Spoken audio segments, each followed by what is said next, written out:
Oke, shalom semuanya. Shalom yang bagi semua yang mengikuti GIC kita malam hari ini secara live Zoom maupun yang menyaksikan secara recorded. Kita hari ini, hari Selasa terakhir di bulan Agustus tanggal 30, kita sama-sama akan memulai acara Grow in Christ ya yang diadakan setiap hari Selasa pukul 19.30 WIB. Bagi teman-teman yang mau bergabung untuk bersama-sama kita belajar kebenaran firman Tuhan dan sama-sama berdoa ya untuk pergumulan kita satu dengan yang lain. Ini ada sebuah komunitas kecil yang dibangun secara online ya. Kita bisa sama-sama membangun iman kita di dalam kebenaran firman Tuhan. Oke, tanpa berlama-lama kita akan mulai ibadah. Mari saja kita semua untuk sama-sama bersatu di dalam doa. Mari kita tundukkan kepala, mari kita bersatu dalam doa. Bapa kami yang baik, Bapa di dalam nama Tuhan Yesus, kami mengucap syukur malam hari ini kami diberikan kesehatan dan juga kesempatan untuk kami sama-sama bersekutu dengan-Mu Tuhan melalui wadah GIC pada malam hari ini.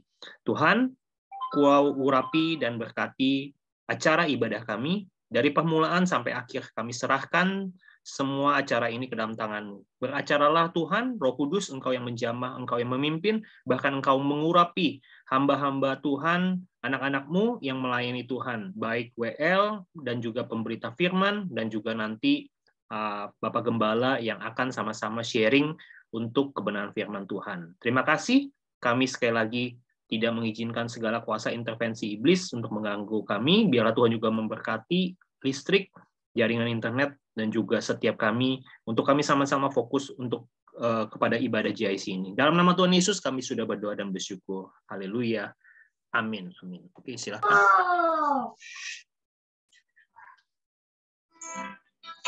Mari satukan hati kita memuji dan mendoakan Tuhan.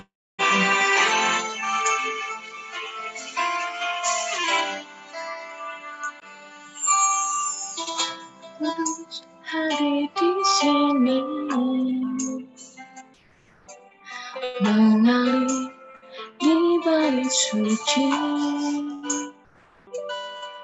perkara ajaib pun terjadi, kuasa mujizat nyata, karena Roh Allah sedang bekerja.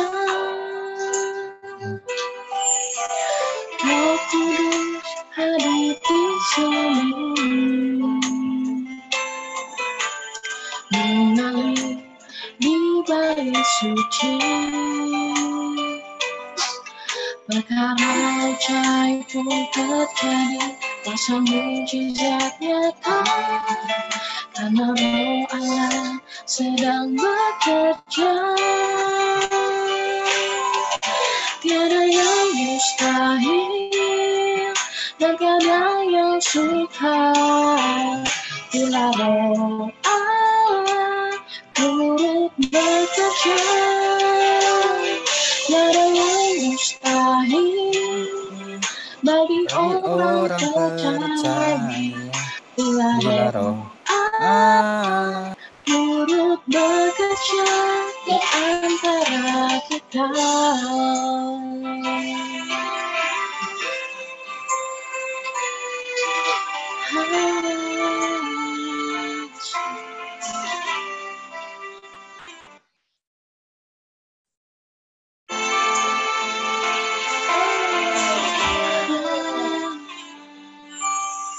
Roh Kudus hadir di sini, mengalir di bait suci, perkara ajaib pun terjadi, kuasa mujizat nyata, karena Roh Allah sedang bekerja. Roh Kudus hadir di sini, mengalir di bait suci, perkara ajaib pun terjadi, kuasa mujizat nyata, karena Roh Allah sedang bekerja. Tiada yang mustahil dan tiada yang suka bila Roh Allah turut bekerja. Tiada yang mustahil bagi orang percaya bila Roh Allah turut bekerja di antara kita.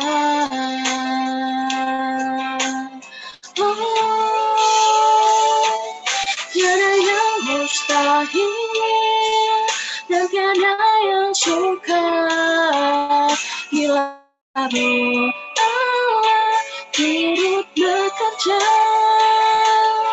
Tiada yang mustahil bagi orang percaya bila Roh Allah turut bekerja di antara kita.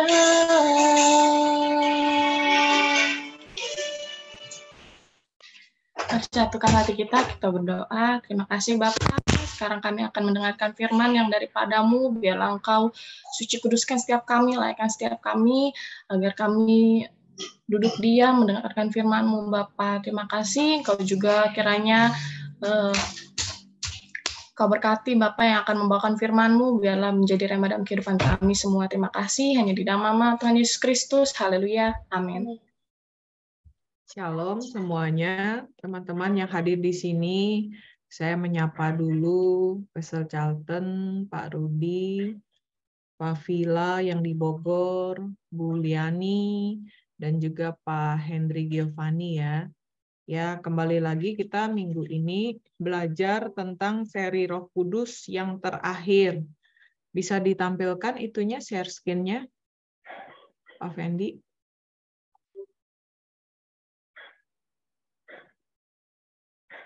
Akhirnya sesudah sekian minggu kita juga sudah belajar tentang baptisan Roh Kudus, dan minggu ini adalah minggu yang terakhir. Oke, bisa di-share, Pastor? Ada ya?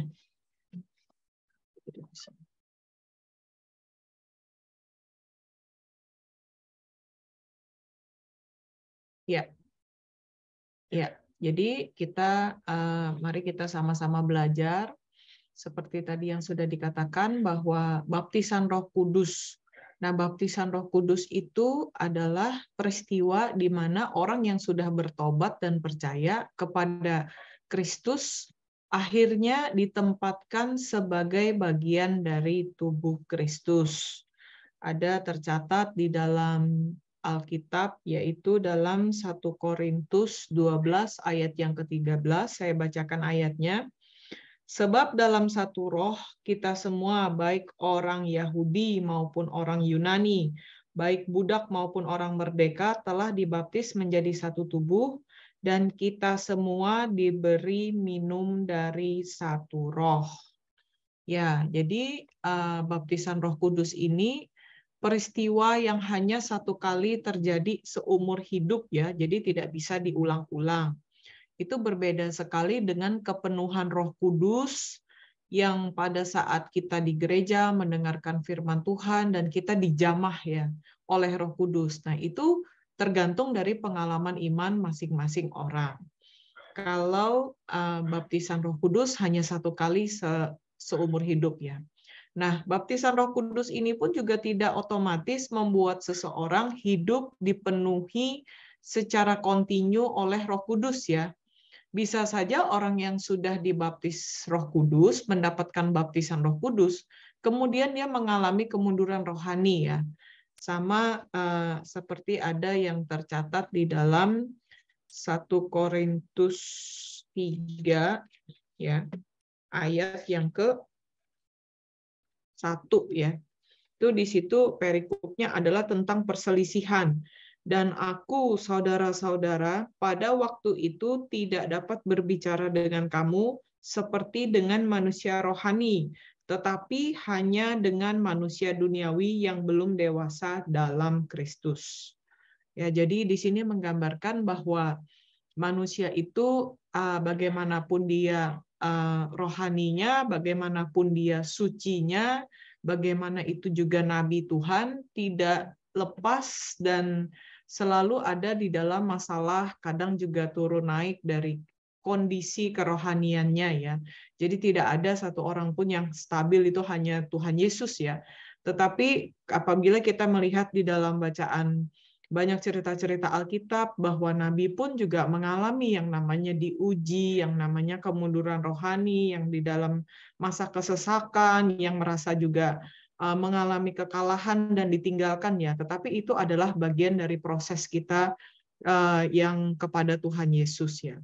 Maka dari itu kita sebagai anak-anak Tuhan, kita juga meluangkan waktu setiap minggu di sini, belajar sedikit demi sedikit tentang firman Tuhan, walaupun kita juga belum sempurna dan penuh kekurangan, kita semakin hari, semakin minggu, seminggu satu kali, kita tetap diingatkan ya.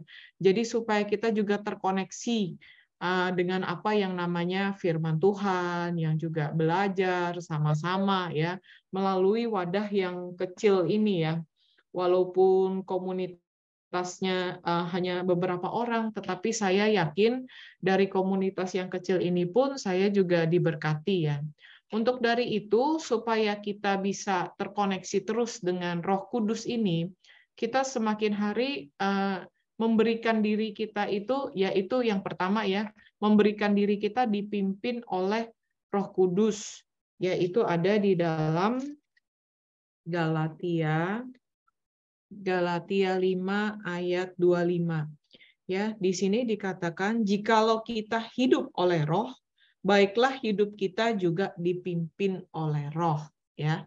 Jadi dengan semakin banyaknya kemajuan teknologi, dengan semakin sibuknya kita juga setiap hari ya, dari pagi mungkin sampai malam beraktivitas, lalu juga dengan yang bekerja, mencari nafkah, lalu ibu-ibu juga sibuk ya mengurus anak dan dengan segala macam pekerjaan, dan apalagi ya dengan beberapa orang yang dikaruniai dengan banyak-banyak jabatan-jabatan dan sebagainya. Memberikan kita itu waktu itu semakin sedikit ya untuk kita mencari Tuhan dan terkoneksi ya. Tetapi marilah kita dengan sadar hati, sadar diri. Poin yang pertama, kita ini perlu memberi diri kita dipimpin oleh Roh Kudus ya. Yang kedua apa? Yaitu adalah dengan bertekun dalam doa ya. Bertekun dalam doa itu ada di ayatnya saya bacakan di 1 Tesalonika 5 ayat 17. Nah, 1 Tesalonika 5 ayat 17.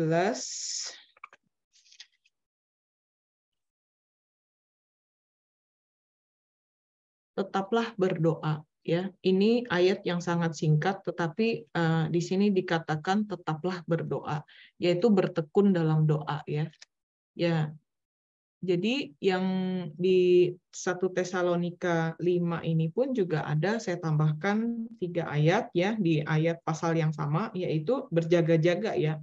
Jadi bertekun di dalam doa itu sebetulnya itu dengan di Tesalonika mengatakan bahwa hari Tuhan itu datang seperti pencuri ya. Jadi kita ini sebagai anak-anak Tuhan, kita diingatkan kembali. Kita kan nggak tahu kapan pencuri itu mau datang ya. Ini saya bacakan di dalam pasal 5 ayat yang kelima. Karena kamu semua adalah anak-anak terang dan anak-anak siang. Kita bukanlah orang-orang malam atau orang-orang kegelapan. Sebab itu baiklah kita jangan tidur seperti orang lain, tetapi berjaga-jaga dan sadar. Sebab mereka yang tidur waktu malam, dan mereka yang mabuk pada waktu malam. Jadi kita diingatkan kembali, bertekun dalam doa ini adalah selalu berjaga-jaga ya. Jangan pada saat kita hanya mengalami kelemahan, jangan hanya pada saat kita mengalami kekurangan, atau kita mengalami tekanan, baru kita ingat berdoa. Tetapi di dalam segala situasi pun, dalam keadaan yang baik, kita tetap ingat apa yang kita dapat ini adalah semuanya demi untuk kemuliaan nama Tuhan ya. Jadi yang pertama tadi kita memberikan diri dipimpin oleh Roh Kudus, yang kedua kemudian bertekun dalam doa, yang ketiga supaya kita tetap terkoneksi dan continue, tetap ingat dan tidak terputus hubungan kita dengan Roh Kudus, tidak mengalami kemunduran rohani, maka kita perlu juga berusaha untuk menghasilkan buah roh. Ya. Berusaha menghasilkan buah roh itu ada di dalam Galatia 5 ayat 16 sampai ke 22. Di situ sangat jelas ya pemaparannya. Saya bacakan buat saudara. Hidup menurut daging atau roh. Maksudku ialah hiduplah oleh roh. Maka kamu tidak akan menuruti keinginan daging, sebab keinginan daging berlawanan dengan keinginan roh, dan keinginan roh berlawanan dengan keinginan daging, karena keduanya bertentangan, sehingga kamu setiap kali tidak melakukan apa yang kamu kehendaki. Akan tetapi, jikalau kamu memberikan dirimu dipimpin oleh roh, maka kamu tidak hidup di bawah hukum Taurat. Perbuatan daging telah nyata, yaitu percabulan, kecemaran, dan hawa nafsu, penyembahan berhala, sihir, perseteruan, perselisihan, iri hati, amarah, kepentingan diri sendiri, percideraan, roh pemecah, kedengkian, kemabukan, pesta pora, dan sebagainya. Terhadap semuanya itu kuperingatkan kepada kamu, seperti yang telah kubuat dahulu, bahwa barang siapa melakukan hal-hal yang demikian, ia tidak akan mendapat bagian dalam kerajaan Allah.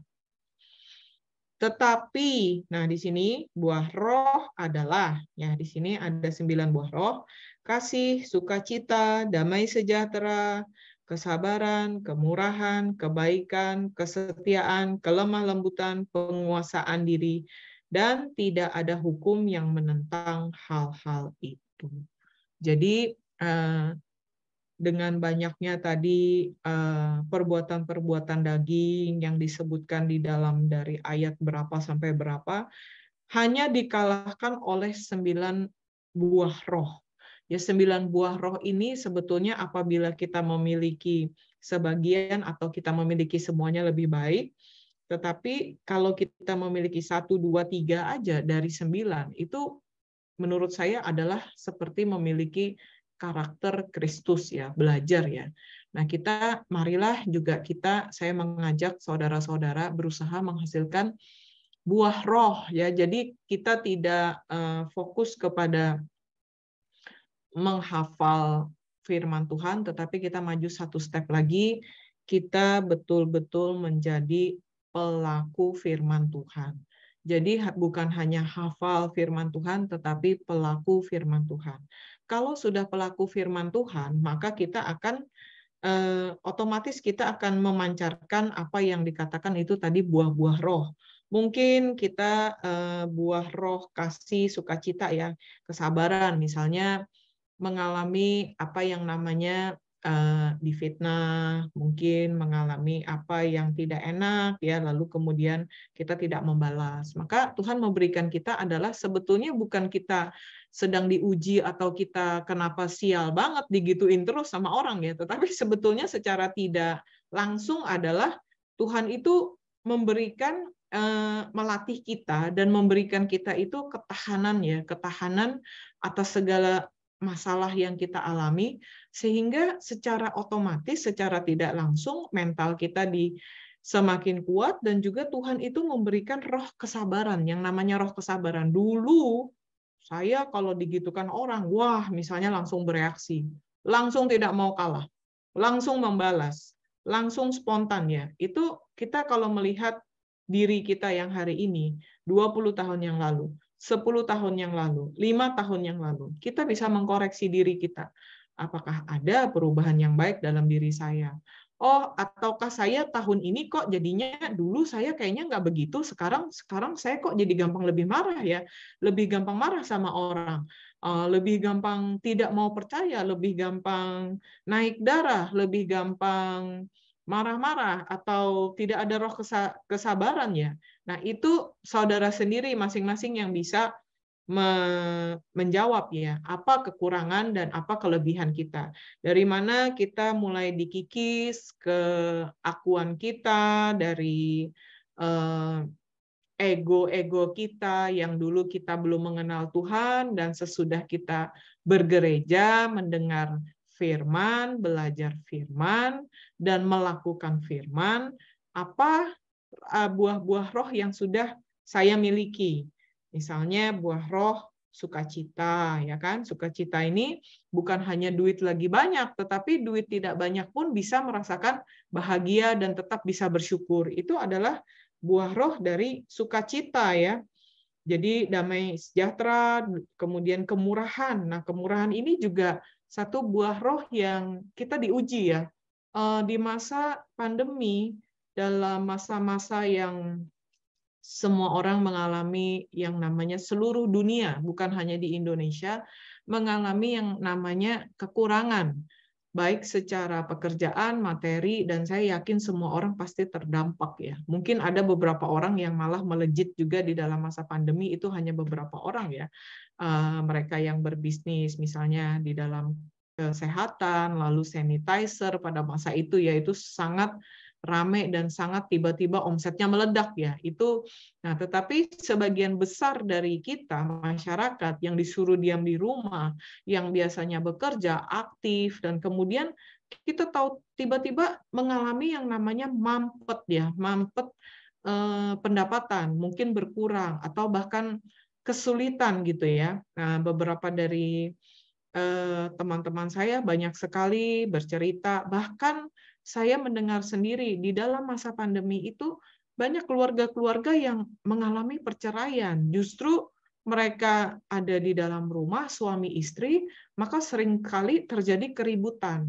Nah, balik lagi tentang roh tadi kemurahan, di dalam masa kita kesulitan ini, kita sendiri sulit, bisakah kita masih memikirkan orang lain di sekeliling kita, dan kemudian kita juga memikirkan bagaimana supaya orang tersebut tidak kesulitan. Kita berbagi dari apa yang kita punya, bukan dari kelebihan kita, tetapi dari apa yang kita punya.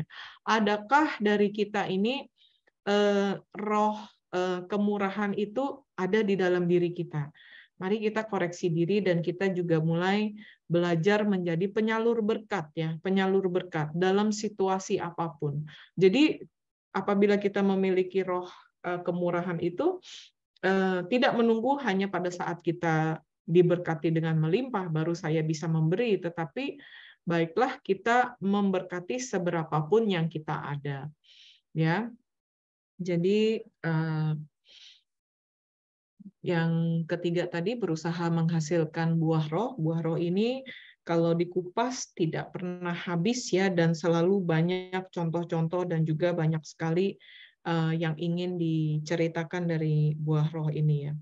Ya, kemudian kita balik lagi ke dalam pembacaan kita yang keempat, yaitu untuk kita selalu terkoneksi dengan Roh Kudus, yaitu dengan kita tidak mendukakan Roh Kudus ya. Saya bacakan ayatnya di Efesus 4 ayat yang ke-30. Dan janganlah kamu mendukakan Roh Kudus Allah yang telah memateraikan kamu menjelang hari penyelamatan. Ya, jadi kelahiran baru itu tidak secara otomatis menghasilkan baptisan roh ya. Seperti murid yang waktu itu sudah mengakui Yesus sebagai anak Allah yang dinyatakan mendapatkan bagian di surga ya. Jadi bagi kita yang sudah mendapatkan baptisan roh, kita bukan otomatis juga ya, tidak secara otomatis karena kita sudah lahir baru, sudah Kristen, sudah ke gereja, sudah dibaptis selam, maka kita langsung otomatis kita dibaptis, bukan ya. Tetapi yang dibaptis Roh Kudus itu adalah pribadi masing-masing dengan Tuhan ya. Bagaimana kedewasaan kita dan bagaimana pada saat itu Tuhan bekerja dan membaptis kita sebagai mendapatkan karunia, kita mendapatkan privilege ya untuk merasakan dibaptis oleh Roh Kudus itu seperti apa. Yaitu pengalaman masing-masing orang dan itu hanya terjadi satu kali ya. Ya sama seperti yang ada di dalam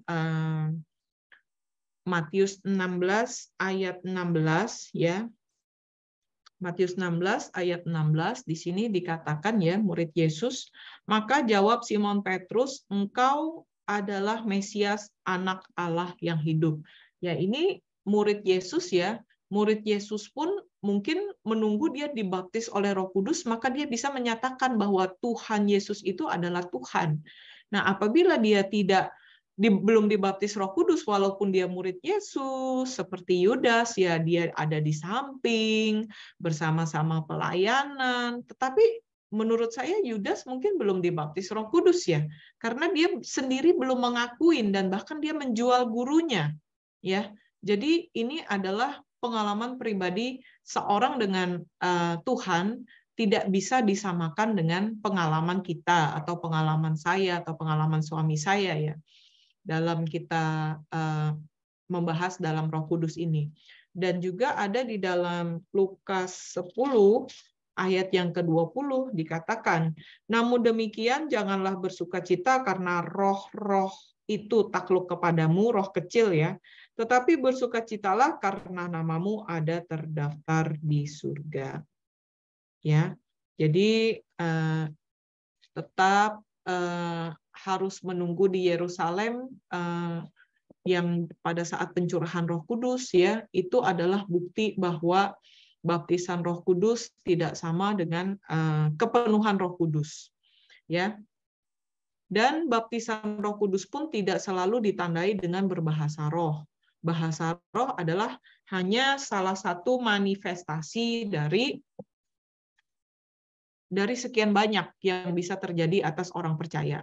Ya, jadi artinya kita tidak bisa dan kita tidak boleh membatasi cara kerja Tuhan dengan pola pikir manusia kita yang sangat sederhana dan terbatas ini. Jangan kita juga fokus kepada manifestasi pekerjaan Tuhan, tetapi baiklah kita semua rindu untuk Tuhan berkarya di dalam hidup kita.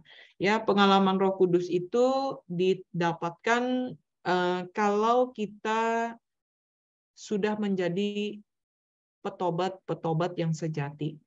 Jadi artinya kalau kita masih Kristen-Kristen modus, masih Kristen-Kristen drama, masih juga suka mungkin manipulasi atau apapun itu supaya dilihat orang bagaimana, kita menampilkan sesuatu yang bukan kita aslinya, maka susah untuk kita mendapatkan pengalaman hidup dengan Roh Kudus ya.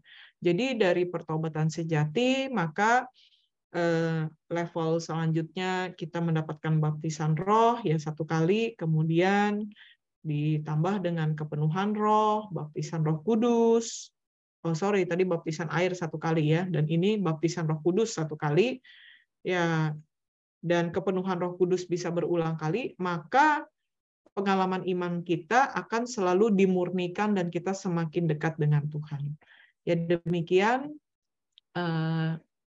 sharing firman Tuhan pada malam hari ini. Saya serahkan selanjutnya kepada hambanya.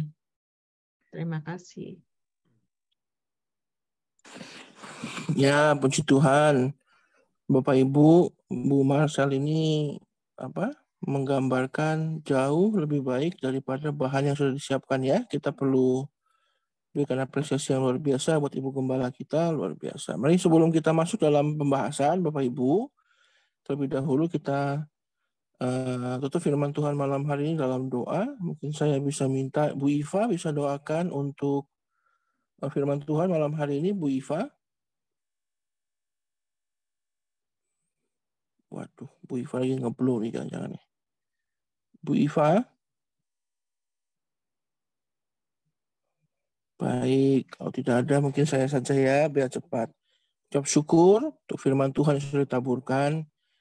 Kami rindu untuk hidup selalu tidak hanya berdampingan dengan Roh Kudus, tetapi hidup kami dipimpin dan sepenuhnya dikuasai oleh Roh Kudus. Berkati Ibu Gembala kami yang sudah menyampaikan kebenaran firman Tuhan, biar kiranya hidupnya dipimpin oleh Roh Kudus dan melalui Ibu Gembala kami pun kami dibawa masuk lebih dalam lagi dalam hadirat Tuhan. Terima kasih untuk kebaikan-Mu. Mengucap syukur untuk malam hari ini. Kami masuk dalam sesi sharing kami ya Tuhan. Biar kiranya nama Tuhan disenangkan dan dipermuliakan melalui kehidupan kami. Dalam nama Tuhan kami berdoa untuk syukur. Haleluya. Amin. Puji Tuhan. Bu Masa terima kasih ya. Bu Gem. Bapak Ibu saya mohon maaf nggak buka kamera. Karena puji Tuhan di rumah saya mati lampu sudah setengah jam jadi gelap gulita. Ya puji Tuhan. Dan karena saya baru pulang ditambah mati lampu saya nggak perlu nyalakan ini ya kamera ya. Puji Tuhan. Bapak Ibu malam hari kita belajar tentang baptisan Roh Kudus dan memang tim penulis, tim penyusun sudah mempersiapkan ini untuk bagian terakhir supaya kita juga memahami bagian yang paling penting setelah kita dipersiapkan dari awal seperti apa itu peranan Roh Kudus dalam kehidupan orang percaya, dunia dan gereja Tuhan, lalu seperti apa Roh Kudus itu, apa simbolnya, dan seperti apa Roh Kudus memerdekakan kehidupan kita 2 minggu yang lalu. Sekarang kita belajar tentang baptisan Roh Kudus, kepenuhan Roh Kudus, dan juga pengalaman hidup orang percaya dengan Roh Kudus tersebut. Bapak Ibu, Roh Kudus ini sangat penting ya untuk menolong kehidupan kita. Maka Tuhan memberikan Roh Kudus untuk kehidupan kita supaya kita ini menjadi pribadi yang siap untuk menghadapi apapun. Nah, untuk itu kita perlu menghargai Roh Kudus. Nah, Tuhan memperlengkapi kita dengan kepenuhan Roh Kudus sehingga dalam keseharian kita kuat ya. Nah, Bapak Ibu tanpa panjang lebar, mari kita, siapa yang mau bersaksi, mau didoakan, monggo silahkan sambil kita membahas tentang sambil kita membahas tentang materi yang dibagikan malam hari ini. Mungkin ini ada Bu Liani. Shalom Bu Liani. Shalom Bu. Shalom Bu Pak. Liani. Iya Pak, shalom. Ya, kita hari ini membahas tentang materi tadi. Ada yang mau Ibu ceritakan, saksikan, maupun Ibu mau mendapatkan sesuatu? Pak. Mengucap syukur aja deh Pak. Oh iya, mengucap syukur itu wajib. Si Tuhan deh. Ya, terus terikat dalam Tuhan ya Bu. Puji Tuhan. Amin. Ini ada siapa lagi nih? Ada Bu Tri. Bu Tri, shalom. Shalom, Pastor. Shalom. Halo. Iya, shalom Bu Tri. Ya. Pastor Charlton kayaknya yang nge-hang nih.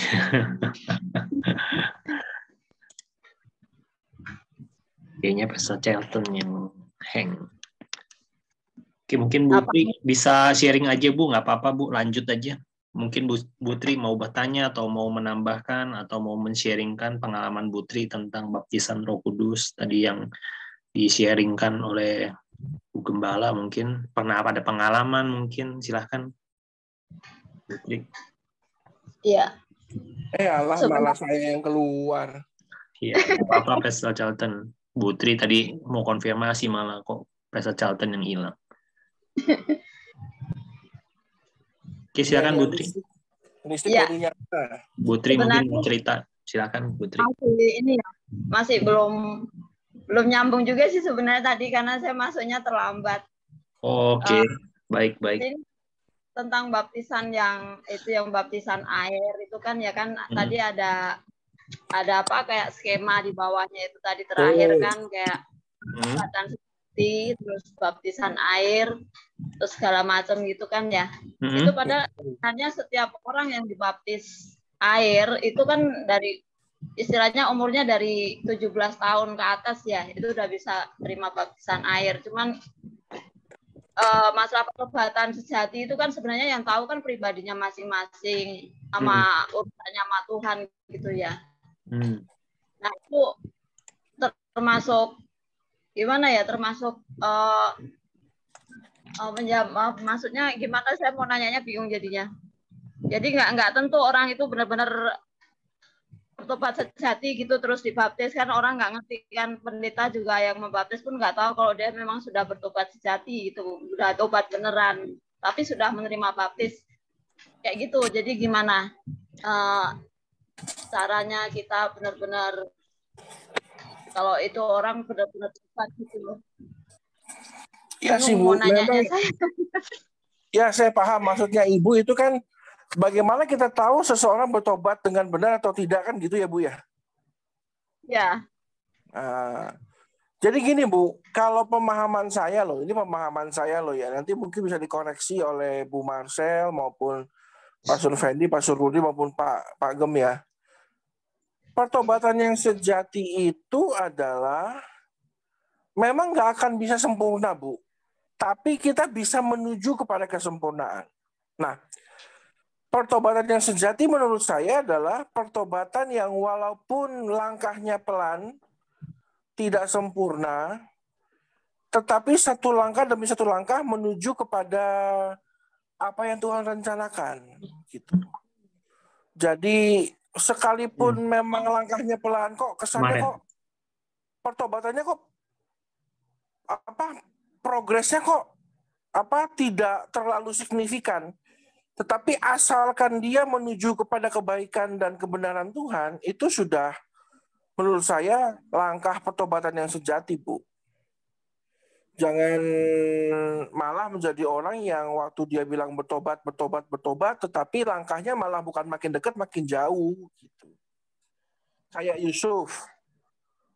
Dia di kamar itu, Bu, berduaan dengan istri Potifar itu dia sudah di ujung dosa itu. Dia sudah dikit lagi, itu kan sebenarnya dikit lagi buat bikin dosa dia. Gitu. Tetapi kan langkahnya lihat, langkahnya dia baik, langkahnya dia lari menjauh atau bukan mendekat. Gitu. Nah itu langkah yang benar, walaupun pada akhirnya memang tetap aja di konsekuensinya masuk penjara, dipenjarakan oleh Potifar.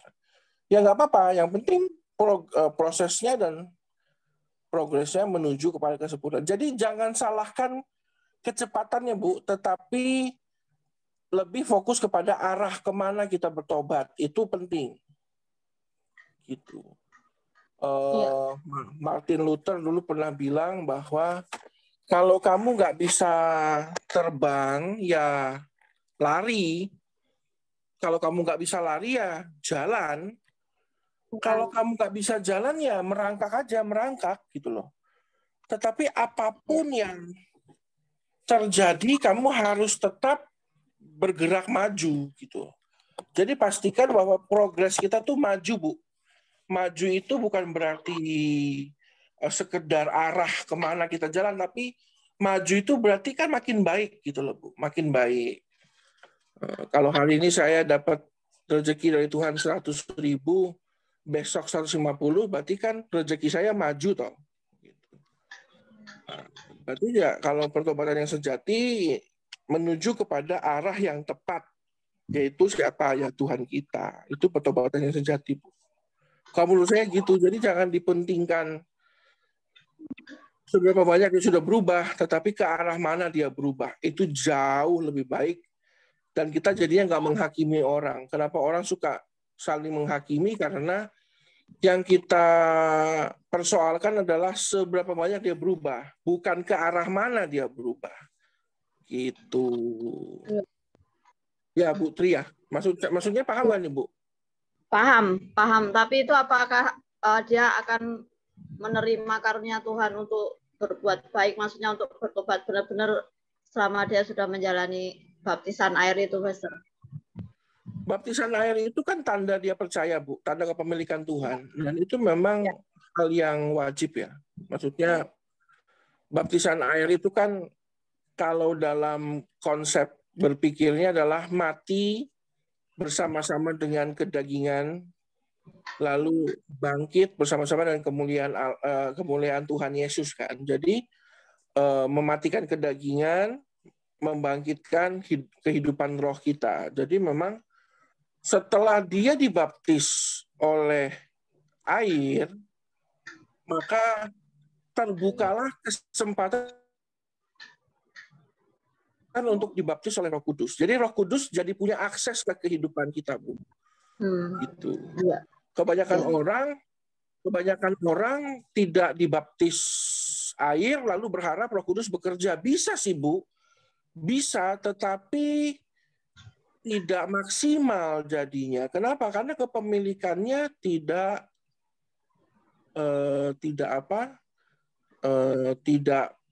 penuh gitu. Kayak Ibu Tri, misalnya Bu Tri datang sama saya, Pak Charlton, ini saya mau ngasih kamu mobil, kamu mau nggak? Mau, Bu. Puji Tuhan, nih saya kasih. Tapi BPKB-nya Ibu nggak kasih. Itu kan namanya nanggung, Bu. Ibu ngasih tapi nggak ikhlas namanya.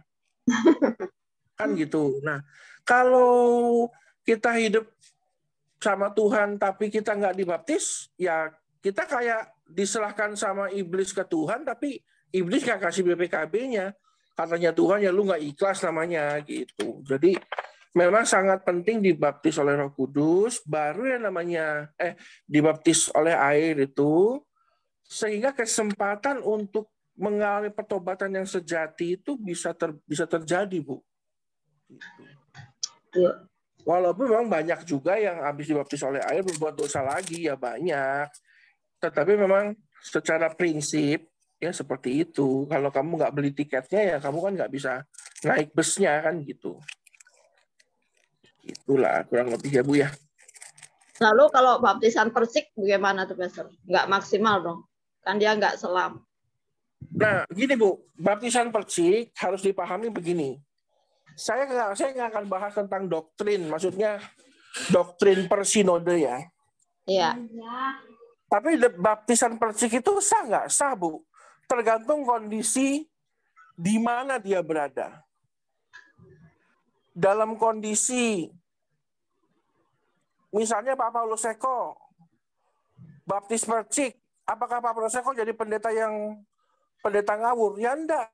Kalau dia baptisnya di satu lokasi padang gurun, ada orang pergi sama Pak Paulus Eko, lagi di padang gurun, tiba-tiba dia bilang, Pak, aku mau bertobat. Sekarang juga saya mau menyerahkan hidup saya dibaptis. Masa di padang gurun nyari air, Bu? Kan nggak mungkin. Lalu Pak Paulus Eko buka botol aquanya, maka dengan baptisan persik ini, aku mau baptis engkau dalam nama Tuhan, Allah Bapa, Allah Putra, dan Allah Roh Kudus. Sah, Bu. Sah. Tetapi kalau ada air yang banyak dan kita baptis persik, menyalahi aturan. Menyalahi aturan. Itu kan karena baptisan itu kan diselam. Jadi jangan kita itu terpengaruh dengan metodenya, tetapi kondisi situasionalnya. Ibu bawa orang jalan-jalan ke Rusia, Bu. Katakan amin, Bu. Amin. Amin. Ibu bawa orang ke Jerman gitu, katakan amin, Bu. Amin. Amin. Lalu di Jerman itu orang yang ibu bawa ini bilang, Bu Tri, aku mau dibaptis dong. Sebagai seorang hamba Tuhan, ya ibu mungkin boleh, ibu diizinkan membaptis ya. Ibu telepon Pak, gimana cara baptis orang? Pak, ini orang mau bertobat. Oke. Lalu ibu cari air, padahal kondisinya Rusia lagi musim dingin, -30. Masuk angin, Bu. Iya. Lalu ibu ambil teh hangat. Dengan baptisan ini aku mau baptis engkau dalam Allah Bapa, Putra, dan Roh Kudus. Sah nggak? Sah, Bu. Jadi jangan terpengaruh kepada metodenya, tapi situasinya. Kalau situasinya dimampukan untuk baptisan air, dicelupkan seluruhnya sampai basah sepenuhnya, bisa, tapi nggak dilakukan, malah jadi salah. Tapi kalau kondisinya lagi nggak bisa, ya Tuhan melihat iman gitu. Tapi kalau kondisinya bisa dan nggak dilakukan, Tuhan lihat tempatnya loh. Imanmu kok kalah sama keadaan gitu loh, maksudnya gitu. Keadaannya bisa kok, kamu kok imanmu kok nggak sempurna gitu. Gitu ya Bu, maksudnya saya ngerti ya Bu ya. Iya. Tapi saya ngalami 2 baptisan nggak apa-apa ya Pastor ya. Persik sama nggak apa-apa Bu. Teman saya 3 kali baptisan malah. Teman saya itu di Bala Keselamatan, pindah Gereja Kristus Yesus itu GKJMB. Lalu pindah karismatik di GBI. Dia 3 kali dibaptis, Bu. Di Bala Keselamatan dibaptis pakai bendera. Masuk GKJM dibaptis percik. Masuk GBI dibaptis selam. Wah, katanya saya lebih Kristen dari kamu, katanya. Karena saya dibaptis 3 kali. Nggak masalah, Bu. Gitu. Oke, makasih Pastor. Teman saya dibaptis 3 kali, Bu. Jadi apa kita perlu rame-rame dibaptis sama bendera? Saya mau bendera Jerman aja lah. Yang penting baptisnya pakai air, Bu Tri. Ya. Jangan pakai Iya, air. terus Jangan pakai air aki gitu, jangan. Nah, Air aksa jangan nggak boleh. jangan pakai bensin. Coca-Cola lengket, Bu. Sorry ya, tambahin doang. Oke. baik. Lanjut. Terima kasih Ya. banyak penjelasannya. Tuhan. Lalu ini ada juga Ibu Iva. Ibu Iva ini sinyal masih jelek. Iya, Pak. Ibu Iva bagaimana, Bu? Lanjut dulu, Pak. Saya lagi Setelah sambil ngeblow orang juga. masih lelah ya, Bu, kemarin habis ngeblow pernikahannya, Bu. Enggak, sekarang juga lagi ngeblow, Pak. Saya sambil Oh nyimak aja iya. dulu. Sekiranya yang di blow pun mendengarkan dan bertobat ya, Bu, ya, puji Tuhan. Iya, baik, Pak. Ya, puji Tuhan. Ini Kes. Kamu lagi ngeblow Aldo ya, Kes? Enggak, belum, baru keluar mandi.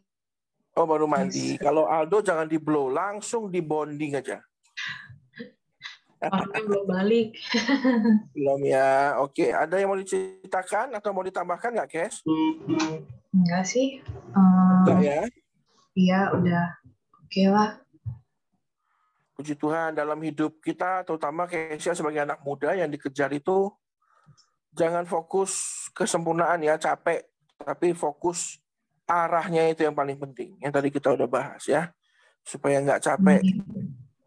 Banyak anak muda stres karena sibuk menuju kesempurnaan. Kesempurnaan itu jangan dicari. Dijalani aja. Puji Tuhan. Puji Tuhan, thank you. Oke, ini sekarang ini banyak hamba-hamba Tuhan luar biasa. Ini Pastor Rudi. Pastor Rudi. Ya, shalom hambanya. Bagaimana Pastor Rudi supaya kita bisa belajar seperti emas itu, Pastor? Ya, tetap belajar dan tetap setia. Hambanya saya mau tanya nih. Kita boleh tanya dong. Boleh. Ya, kan kita sudah menerima buah-buah roh nih hambanya. Tetapi kenapa penguasaan diri itu ditaruh di terakhir? Karena dari 9 diri buah. itu, jadi gini, Pastor Rudi, itu bukan buah-buah roh, tapi buah roh. Iya, buah roh. Satu buah 9 rasa. Nah, penguasaan diri itu kuncinya, Pak. Iya. Jadi, kenapa ditempatkan di terakhir? Karena Tuhan tahu bahwa kalau ibarat kata, Pak, Bapak itu beli nasi rames, itu udah ada acar kuningnya, tempe orek, keripik kentang, telur, rendang, ikan kembung, segala macam. Penguasaan diri itu ibarat kata kita beli nasi rames, itu karetnya tuh yang terakhir. Dia yang ngunci semua. Dia yang memastikan bahwa damai sejahtera, kemurah hatian, kebaikan, kelemah lembutan, dan sebagainya itu tetap tinggal dalam hidup kita. Itu hanya bisa kalau kita punya penguasaan diri. Saya kasih contoh. Kelemah lembutan bagus ya, Pastor Rudi ya. Amin. Amin kan. Tetapi kalau nggak dikuasai, Pak, kelemah lembutan yang terlalu over, salah, Pak. Salah, Pak. Kelemah lembutan itu kalau tidak disertai dengan penguasaan diri, salah jadinya, Pak. Jadinya Charlton Anton Junior jadi Ivan Gunawan, Pak. Lembut, Pak. Dari om jadi tante, ya kan? Atau misalnya kemurah hati, Pak. Kemurah hatian. Betul nggak? Betul. Itu kan bagus, Pak. tapi kalau tidak disertai dengan penguasaan diri, salah. Saya punya satu teman pendeta. Kasih uang parkir 50.000 loh, Pak. Sampai tukang parkirnya bingung. Bingung bukan berarti dia nggak doyan duit, Pak, tetapi nggak wajar, Pak. Nggak wajar. Orang ngasih uang parkir 50.000 tuh nggak wajar. Dia kaget. Kaget tukang parkirnya. Padahal dikasih 5.000, udah seneng. Sesuatu yang lebih, yang over, itu nggak bagus. Makanya kuncinya itu di penguasaan. Makanya Tuhan dengan sangat cerdas menambahkan rasa terakhir itu, the last flavor itu, penguasaan diri. Kalau dalam bahasa Inggrisnya restraint. Restraint itu adalah kekang, Pak. Kayak kuda, Pak. Kuda itu kan kalau dibiarkan liar, kecepatan tinggi, Pak ya. Kecepatannya sangat tinggi, kuat. Makanya kalau mobil itu tenaga kuda. Nggak ada mobil tenaga beruang, Pak. Ya kan? 100 horsepower, bukan bear power. Kalau bear power berat, Pak. Ya, karena Charlton itu jalan di dalam mobilnya, itu berat, Pak, jadinya. Nah, kalau kuda, supaya dia kuat tetapi bisa tidak berlebihan, ya harus dikekang. Itu kekangnya itu namanya penguasaan diri. Jadi sangat penting, kayak kebaikan itu harus dikekang dengan apa? Penguasaan diri, dengan kebenaran. Jadi gitu ya, Mas Rudi, semoga kita dapat pengertiannya kenapa kok ada penguasaan diri yang sangat berbeda dengan teman-teman di atasnya, damai sejahtera dan lain sebagainya gitu ya. Iya, betul. Gitu, Pastor. Jadi ya. memang Terima kasih hambanya. Ya, siap, Pastor. Oke, Bapak Ibu, baptisan Roh Kudus penting, tetapi tidak berlebihan ya. Jadi ada teman saya itu ikut kelas les bahasa roh. Wah, itu Bapak Ibu perlu tuh di Kelapa Gading. Karena saya kan dulu pelayanannya di Kelapa Gading. Itu kalau mau les bahasa roh, kiat sukses mendapatkan baptisan Roh Kudus itu ada lesnya tuh. Bapak Ibu kalau mau ikut bisa daftar ke saya. Nanti saya bawa les ya. Les bukan les kumon loh ini les bahasa roh. Jadi itu berlebihan Bapak Ibu ya. Jadi memang perlu kita tambahkan penguasaan diri. Oke Bapak Ibu ya. Puji Tuhan. Terima kasih Mas Rudi. Ya, Bu Marcel. Iya, mau menambahkan sedikit tadi yang dari Pastor Rudi. Saya kepengen sharing sedikit. Ya, masalah penguasaan diri itu menurut saya yang paling krusial itu adalah dalam perkataan kita sehari-hari. Jadi kalau itu kan dikatakan di dalam Alkitab itu lidah itu lebih berbahaya daripada seperti sebuah api yang bisa membakar hutan. Ya, jadi dalam kita menguasai dan pengendalian ini relate banget. Tadi saya kepengen sharing juga bahwa mengendalikan diri itu benar tuh seperti yang tadi Pastor Caton katakan ya, bahwa itu kuncinya itu karetnya nasi rames ya. Karetnya berarti tambah cabai tuh Bu. Ya itu dia. Jadi mungkin sekarang pun saya lihat juga dimanapun juga banyak kejadian-kejadian kita belajar untuk mengekang ya, terutama dari perkataan kita yang tidak baik ya. Kita ingat-ingat lagi dan apa yang mungkin tidak bisa melakukan semuanya secara sempurna, tetapi kan menuju kesempurnaan ya Pastor ya.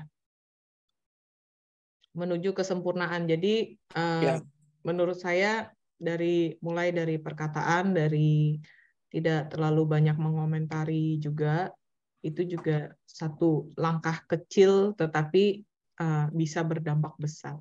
Itu sih ya.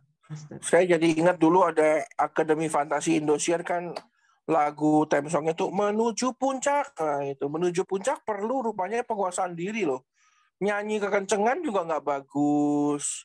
Betul. Nyanyi terlalu merdu juga nggak terlalu enak. Jadi memang perlu penguasaan diri lah seperti itu. Wah, saya kayak Nina Tamam ya. Saya pinter loh hari ini jadi produsen film musik. Hey, puji Tuhan. Terima kasih Bu Marcel. Ini ada Pak Hendri Giovanni. Kemarin menang nggak nih Pastor Fendi? gamesnya?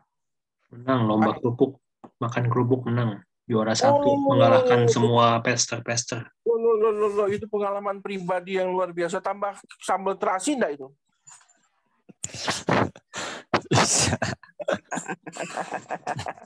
Halo Pak Hendri, bagaimana Pak Ya, Hendri? shalom, Pastor Taten. Ya, shalom Ya. semuanya. Ya, hari ini saya banyak belajar. Luar Ya, biasa saya juga. sekali. Contoh hal tentang baptisan Roh Kudus ya. Jadi saya juga merasa, oh kayaknya saya belum waktunya dibaptis Roh Kudus mungkin. Karena kan ini pikiran saya yang kemarin ya. Maksudnya pikiran saya, karena setiap yang saya baca bahwa baptisan Roh Kudus itu identik dengan bahasa roh. Ya banyak hal lah dalam pikiran saya. Jadi saya merasa, wah mungkin saya harus banyak belajar aja. Banyak belajar, banyak itu. Akhirnya saya tadinya menggebu-gebu karena saya mikirin baptisan Roh Kudus. Jadinya saya down.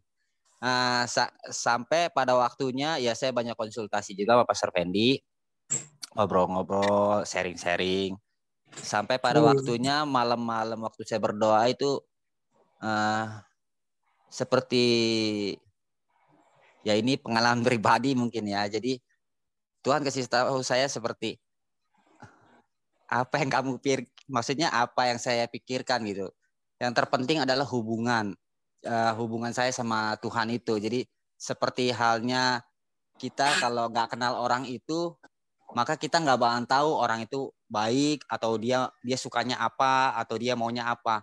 Sama seperti itu. Jadi Tuhan maunya hubungan saya sama dia itu seperti itu. Jadi seperti seorang bapak kepada anaknya. Jadi anaknya ngerti maunya bapaknya apa. Jadi kita nanti kehidupan saya itu akhirnya nanti belajar dari hubungan itu akhirnya ngerti sendiri. Jadi menjalankan itu. Nah, seperti itulah maksudnya yang saya pikirin, yang saya dapat remanya dari Tuhan, bahwa baptisan Roh Kudus itu seperti itu, bukan seperti yang kamu pikirkan harus bahasa roh atau apa gitu. Hanya itu aja sih paling saya cerita pribadi pengalaman saya aja. Terus saya juga gak boleh jadi orang lain, menjadi diri saya sendiri. Maksudnya karena saya mau seperti maksudnya contohnya kalau pikiran kemarin kan karena saya mau mendapat baptisan Roh Kudus itu saya berubah jadi si A atau si B atau si C. Jadi saya juga dapat pengertian bahwa Tuhan menciptakan saya satu-satunya di dunia ini, tidak ada yang mukanya sama kayak saya, pikirannya juga tidak ada yang sama, perasaannya juga tidak yang sama. Jadi kamu adalah yang spesial. Jadi lakukanlah apa yang sudah maksudnya yang Tuhan mau itu saya jadi diri saya sendiri karena kamu spesial. Itu aja sih. Terima kasih. Ada pertanyaan Pak Hendri? Ya, paling saya mau banyak belajar aja, itu aja sih, Pastor. Ya. Terima kasih. Jadi jangan, makanya tadi tim penyusun itu kan menuliskan bahwa baptisan Roh Kudus tidak selalu ditujukan dengan bahasa roh. Kalau kita masih ingat, Tuhan Yesus dibaptis, lalu langit terbuka, Tuhan Yesus dibaptis oleh Roh Kudus kan, itu manifestasinya cuman muncul burung merpati, ya kan, tanda perkenanan. Lalu murid-murid di loteng atas waktu dibaptis oleh Roh Kudus itu hanya muncul lidah-lidah api saja. Waktu Petrus melayani 3.000 orang, maka Petrus itu mengalami baptisan, dikatakan bisa berbahasa asing. Nah, berbahasa asing tidak secara literal itu berbicara mengenai dia berbahasa roh, tetapi berbahasa asing. Kalau tiba-tiba hari ini Ibu Tri dibaptis Roh Kudus, lalu tiba-tiba jadi bisa ngomong Mandarin, itu bukan berarti Bu Tri kerasukan setan, ya itulah baptisan Roh Kudus. Dari tiba-tiba ngomong Mandarin, wah itu kan berbahasa asing, itu luar biasa gitu. Saya jadi teringat Bapak Ibu, suatu hari saya ke Manokwari dan nyebrang ke satu pulau namanya Pulau Mansinam. Di pulau itu pertama kali, ini cerita aja Bapak Ibu, ini intermezzo saja. Pertama kalinya Injil masuk ke tanah Papua itu di Pulau Mansinam. Ada 2 orang misionaris dari Jerman itu sampai di sekitar kerajaan Kutai Kertanegara. Itu dia punya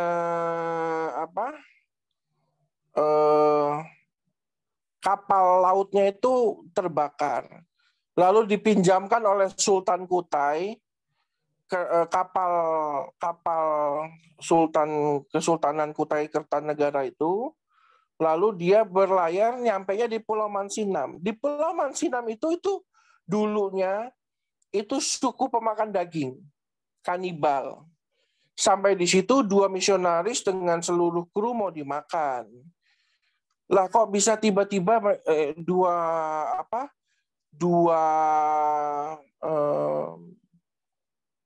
misionaris ini berdoa kepada Tuhan minta pertolongan. Waktu dia lagi berdoa, orang-orang di Pulau Mansinam itu tiba-tiba jadi ngerti bahasa Jerman. Loh kamu, kok saya bisa ngerti bahasa kamu, kata orang-orang Papua itu. Kata orang Jerman, ya nggak tahu. Itu mungkin salah satu manifestasi dari Roh Kudus gitu. Jadi Bapak Ibu, kita nggak bisa membatasi kerja Roh Kudus. Saya percaya kalau Roh Kudus mau bekerja, maka dia bisa bekerja dimanapun dengan cara apapun, termasuk berbahasa asing itu. Jadi mari Pak Henry jangan patah semangat. Engkau nggak kelojotan, terus kungfu mabuk gitu keluar bahasa roh, bukan lalu nggak seperti itu, lalu dirimu belum dibaptis Roh Kudus. Ya mungkin sekarang sudah dibaptis, mungkin bapaknya saja yang nggak sadar gitu. Jadi jangan patah semangat ya Pak Henry ya, puji Tuhan. Ya, terima kasih Pastor Carlton. Ya ini cerita saja, jadi memang bayangkan orang suku pemakan daging saja kalau dijamah Roh Kudus bisa tiba-tiba mengalami karunia hikmat loh, ngerti bahasa asing. Itu kan salah satu cerminan. Akhirnya sekarang Papua kita lihat jadi suku dengan kekristenan paling besar ya di Papua, dan juga Batak dan Nias, itu kan hebat-hebat itu. Puji Tuhan ya. Sebelum saya kembalikan, ini ada yang terakhir, The Star, bintang acara Pak Susanto. Wah ini dia nih. Ini bintang kesukaan seluruh umat segala penjuru bumi. Yes. Pak Santo. Salam Pak. Salam Pak. Nah, puji Tuhan. Bagaimana Pak? Ada pengalaman saksian? Suhu di Rusia -30, kalau dibaptis dengan air panas, apa enggak minuman alkohol aja Pak, lebih hangat. Ini pengalaman pribadi nih kayaknya. Pakai apa Pak? Pakai vodka. Dibaptis saya kagak? pengen bertanya ini Pak tentang gimana kisah yang menarik tentang mendustai Roh Kudus Pak.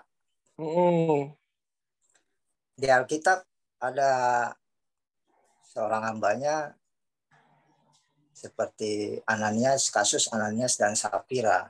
Betul. Ya, itu kalau nggak salah mendustai Roh Kudus. Ya Pak ya. Betul. Nah,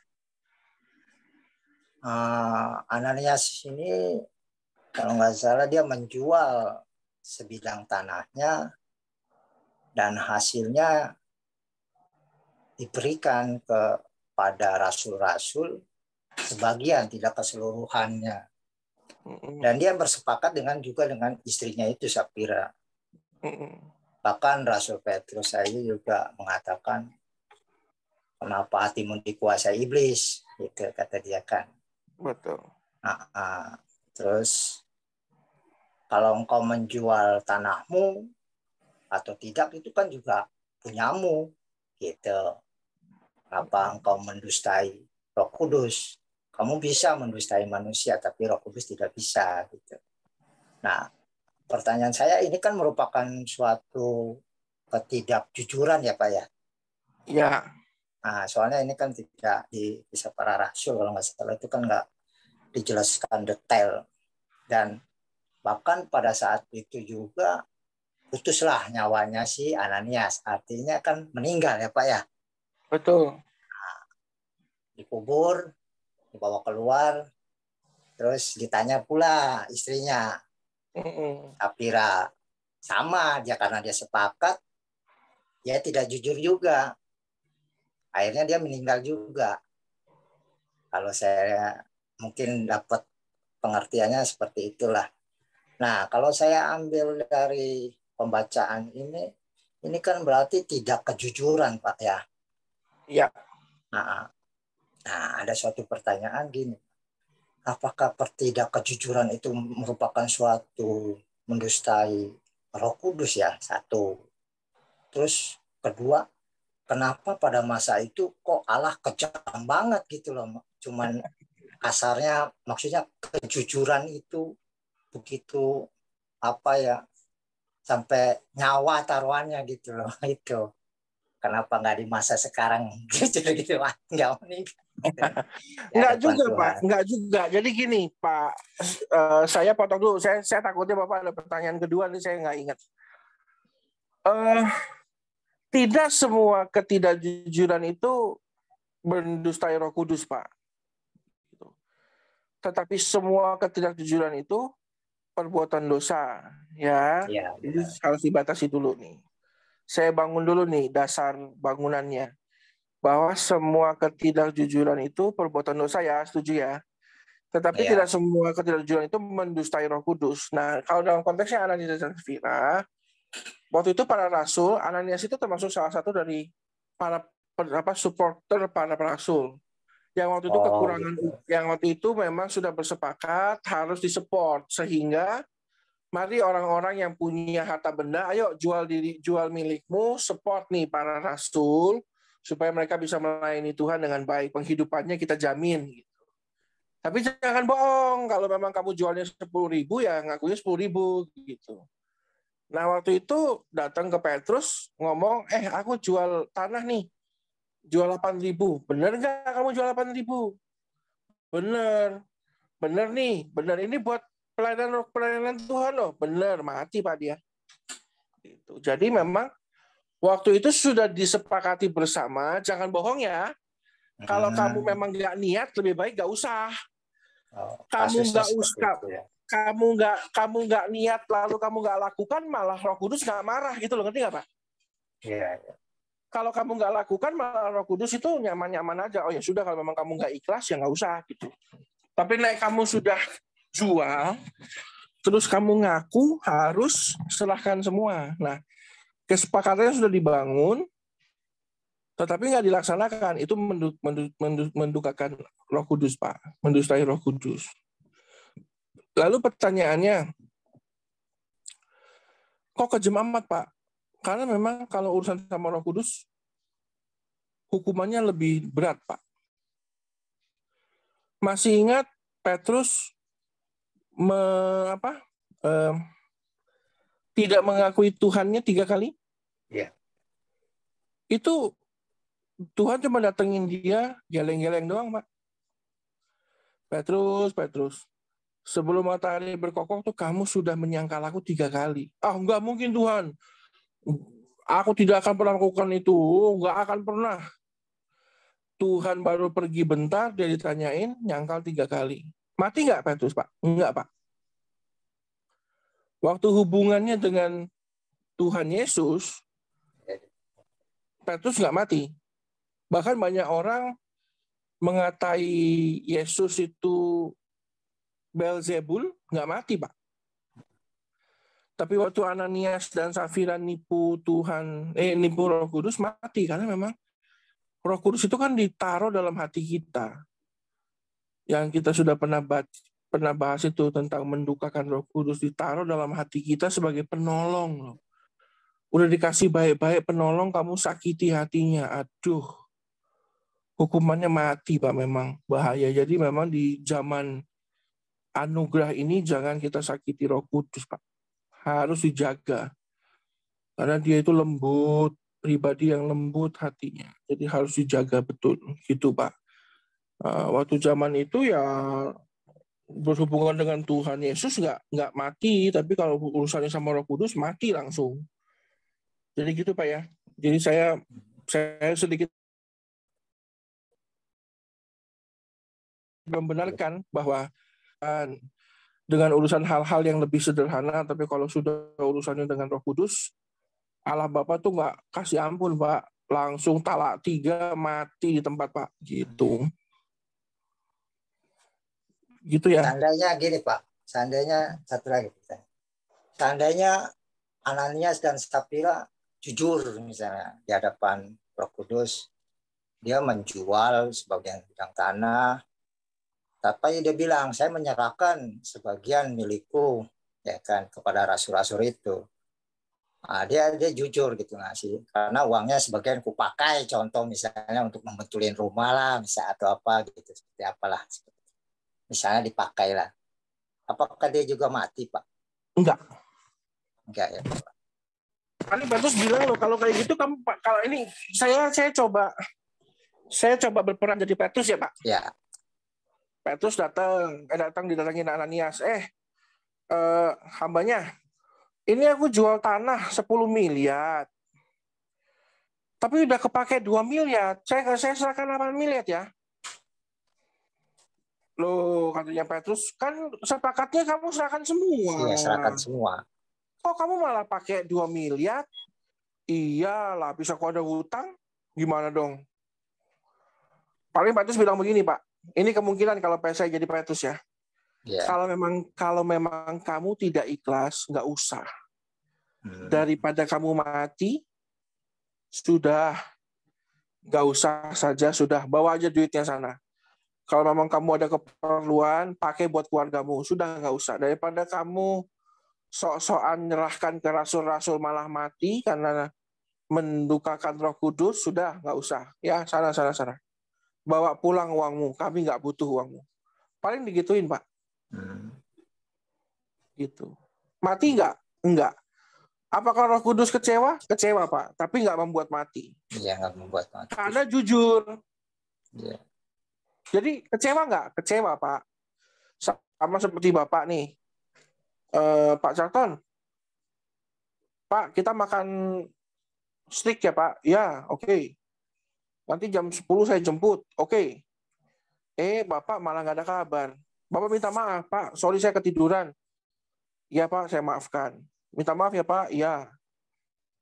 Kecewa nggak, Pak? Kecewa. Tapi marah nggak? Ya, nggak marah, Pak. Kan Bapak udah minta maaf. Tapi kecewa. Gitu loh. Di Roh Kudus kayak gitu. Kecewa nggak? Kecewa. Tapi marah nggak? Ya, enggak. Gitu. Kan udah minta maaf. Gitu. Jadi kalau kejadiannya dia ngaku, ini kamu benar jual 10. Oh enggak, aku jual 10, iya tapi sudah tak pakai 2. Tak kesalahan apa ya? Wah, nggak usah lah, udah sana bawa pulang. Gitu. Kayak gitu loh, Pak Santo. Menurut saya akan terjadi skenario-nya seperti itu. Makasih penjelasannya. Jadi saya mulai mengerti. Soalnya di Alkitab nggak begitu pemahaman. Ya, jadi kejujuran itu baik ya, walaupun apa patah bahasa Inggris kan ada yang mengatakan sekalipun berat lebih baik jujur daripada tidak lebih baik jujur daripada berdusta gitu loh. Itulah kurang lebih. Terima kasih Pastor penjelasan. Iya Bapak Ibu. Kalau mau masuk dalam keluarganya Tuhan, kita dianggap sebagai bagian dari keluarga kerajaan Allah, ya mau nggak mau harus menyerahkan diri dipimpin oleh Roh. Ya tadi Bu Marcel sudah bagikan pesan luar biasa. Jangan patah semangat ya Bapak Ibu. Waktu badan nggak kelojotan, bahasa roh, belum ada badan yang berguncang, itu jangan merasa engkau nggak dibaptis. Percayalah Tuhan bekerja. Saya percaya semua yang hadir malam hari ini maupun yang mendengarkan secara online pasti diberkati Tuhan. Nah, diberkati tidak hanya dengan uang, tapi saya berdoa mulai malam hari ini kita diberkati dengan kehadiran Roh Kudus dalam hidup kita, ya, sehingga kerajinan kita nggak makin kendor, kita makin menyala-nyala, dan kita makin dipimpin oleh Roh. Ya, Bapak Ibu ya. Terima kasih buat malam hari ini. Saya serahkan semuanya kembali ke Pastor Fendi. Tuhan Yesus memberkati. Oke, thank you Pastor Charlton. Oke, sebelum saya tutup mungkin silakan Pastor Paulus, Pak Gem, mungkin untuk menambahkan atau closing statement. Oke, puji Tuhan. Thank you Pastor Fendi dan kawan-kawan. Terima kasih juga Pastor Charlton yang sudah memandu kita. Terima kasih untuk Bu Gem yang sudah berkhotbah ya. Puji Tuhan. Nah, teman-teman, bahwa tentang Roh Kudus kita sudah berulang-ulang belajar tentang ini.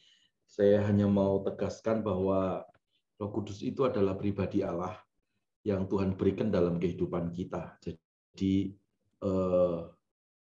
tidak ada sebuah kepercayaan atau apapun di tengah-tengah dunia ini di mana Tuhannya yang disembah itu manunggal ya dalam kehidupan yang menyembah ya.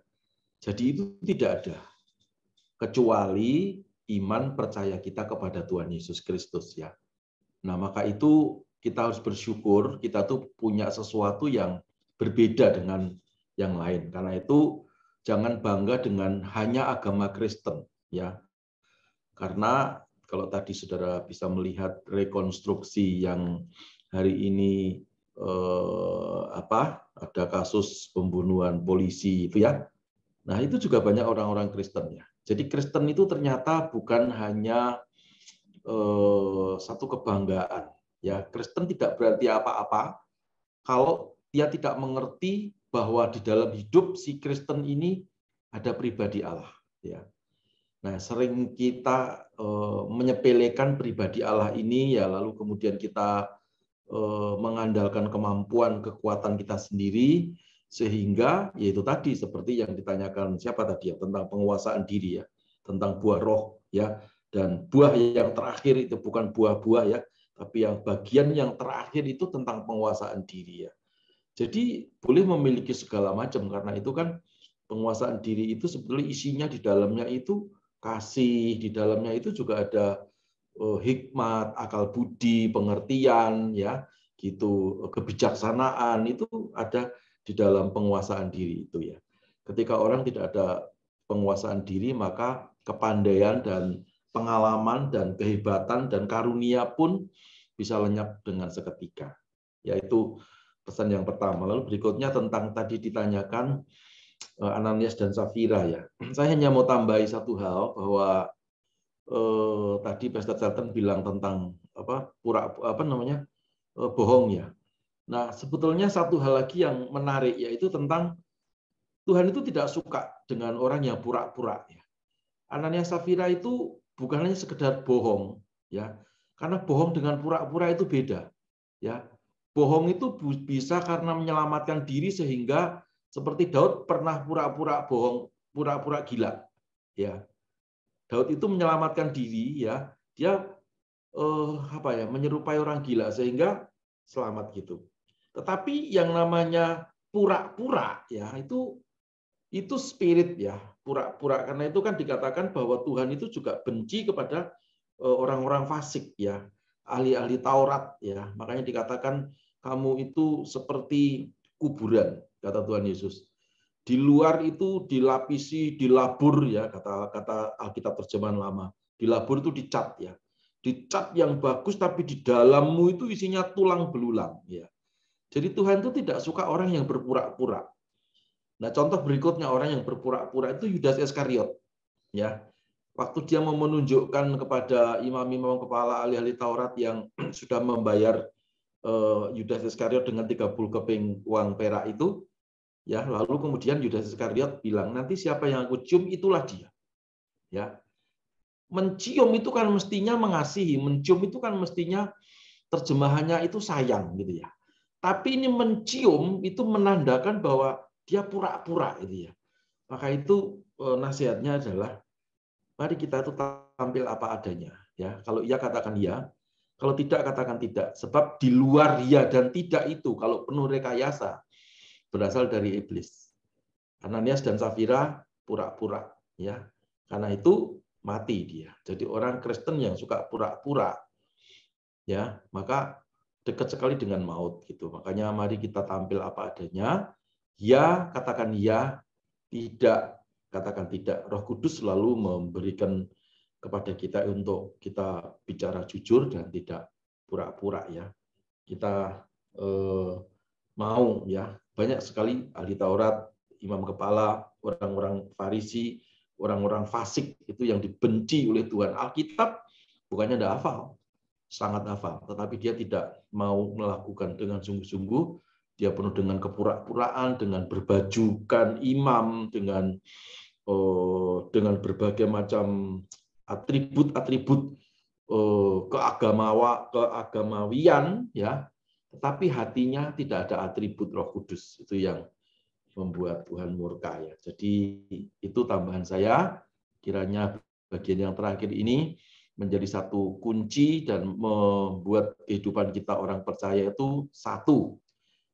Kita memiliki kekuatan yang luar biasa karena Roh Kudus dalam hidup kita memberikan kuasa. Dua, kita beda dengan kepercayaan-kepercayaan yang lain.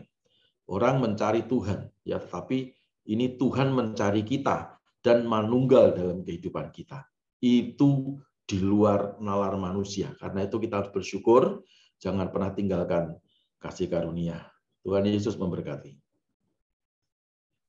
Baik, terima kasih Pak Agem. Oke, kita akan masuk dalam doa syafaat. Saya boleh minta Pastor Rugi untuk doa syafaat, nanti ditutup oleh Pak Agem ya, untuk doa Pak. Pastor Rugi.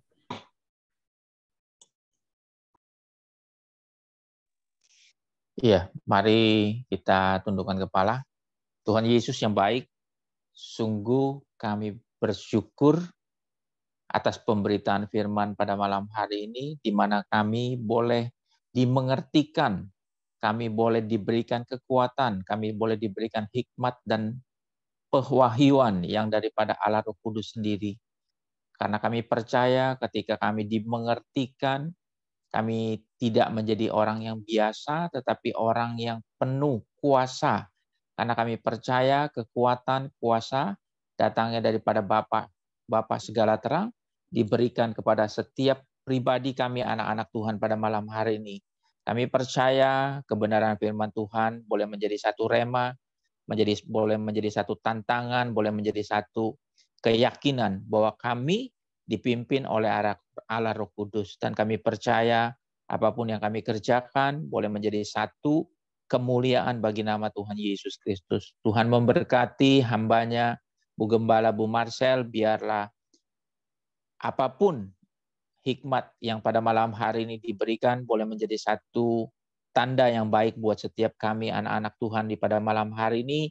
Kami diberikan pengertian, dibukakan mata rohaninya mengenai Roh Kudus. Dan kami pun boleh belajar untuk hidup mengalami Roh Kudus, hidup di dalam tuntunan Allah Roh Kudus. Sehingga hidup kami menjadi hidup yang luar biasa bersama dengan Allah Roh Kudus. Terima kasih Tuhan Yesus, dan Tuhan memberkati Gereja IHK. Biarlah gereja IHK, JKI IHK Taman Palem boleh menjadi gereja yang berkepanjangan tangan Tuhan, sehingga gereja ini menjadi gereja yang hidup, yang dihidupkan oleh Allah Roh Kudus, sehingga gereja ini menjadi gereja yang berdaulat, gereja yang berkuasa, sehingga apapun yang kami kerjakan di dalam gereja JKI IHK boleh semuanya untuk memuliakan nama Tuhan Yesus Kristus. Terima kasih Bapa, kami percaya malam hari ini menjadi malam penuh lawatan Tuhan, dan kami mengalami pribadi Tuhan, dan kami mengalami kuasa Tuhan, mengalami mujizat Tuhan, karena kami percaya hidup kami adalah hidup yang dituntun oleh Allah Roh Kudus. Terima kasih Bapa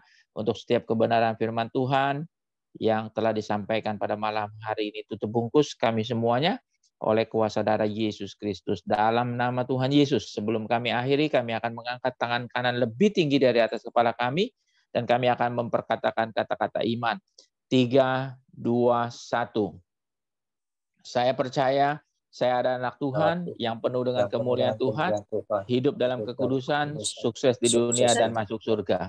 Saya percaya saya ada anak Tuhan yang penuh dengan kemuliaan Tuhan, hidup dalam kekudusan, sukses di dunia dan masuk surga. Saya percaya saya adalah anak Tuhan yang penuh dengan kemuliaan Tuhan, hidup dalam kekudusan, sukses di dunia, dan masuk surga. Terima kasih Bapak, inilah tanda iman percaya kami kepada Yesus Kristus. Kami percaya bahwa kami adalah anak-anak Tuhan yang dipenuhi dengan kemuliaan Tuhan, hidup di dalam kekudusan, dan kami percaya hidup kami menjadi hidup yang diberkati Tuhan. Dan kami percaya hidup kami menjadi hidup yang bersama dengan Tuhan di dalam kekekalan, bersama dengan Tuhan Yesus Kristus. Di dalam nama Tuhan Yesus, kami akan menerima berkat dari hamba-Nya melalui Tuhan Yesus Kristus. Mari angkat kedua tangan kita di hadapan Tuhan. Kekasih-kekasih Tuhan, terimalah berkat yang melimpah-limpah dari Allah Bapa, persekutuan dan kasih sayang dari Tuhan kita Yesus Kristus, penyertaan, penghiburan, serta kuat kuasa dari Allah Roh Kudus, menuntun, menyertai, memberkati, menjadikan kita kepala dan bukan menjadi ekor, naik terus dan tidak pernah turun. Mulai sekarang sampai selama-lamanya. Dalam nama Tuhan Yesus Kristus. Haleluya, sama-sama berkata. Amin. Puji Tuhan. Amin. Amin. Amin. Selamat malam semuanya. Selamat ulang tahun buat anaknya Pastor Charlton. Makasih. Terima kasih Pastor. Happy birthday. Happy birthday Gwen. Terima kasih. Tuhan Yesus berkati semua ya. Iva, Tuhan berkati semuanya, everybody. I love you. I love you. Giovanni, puji Tuhan, Pastor Fendi, Tuhan berkati. Love you all. Tuhan berkati semuanya.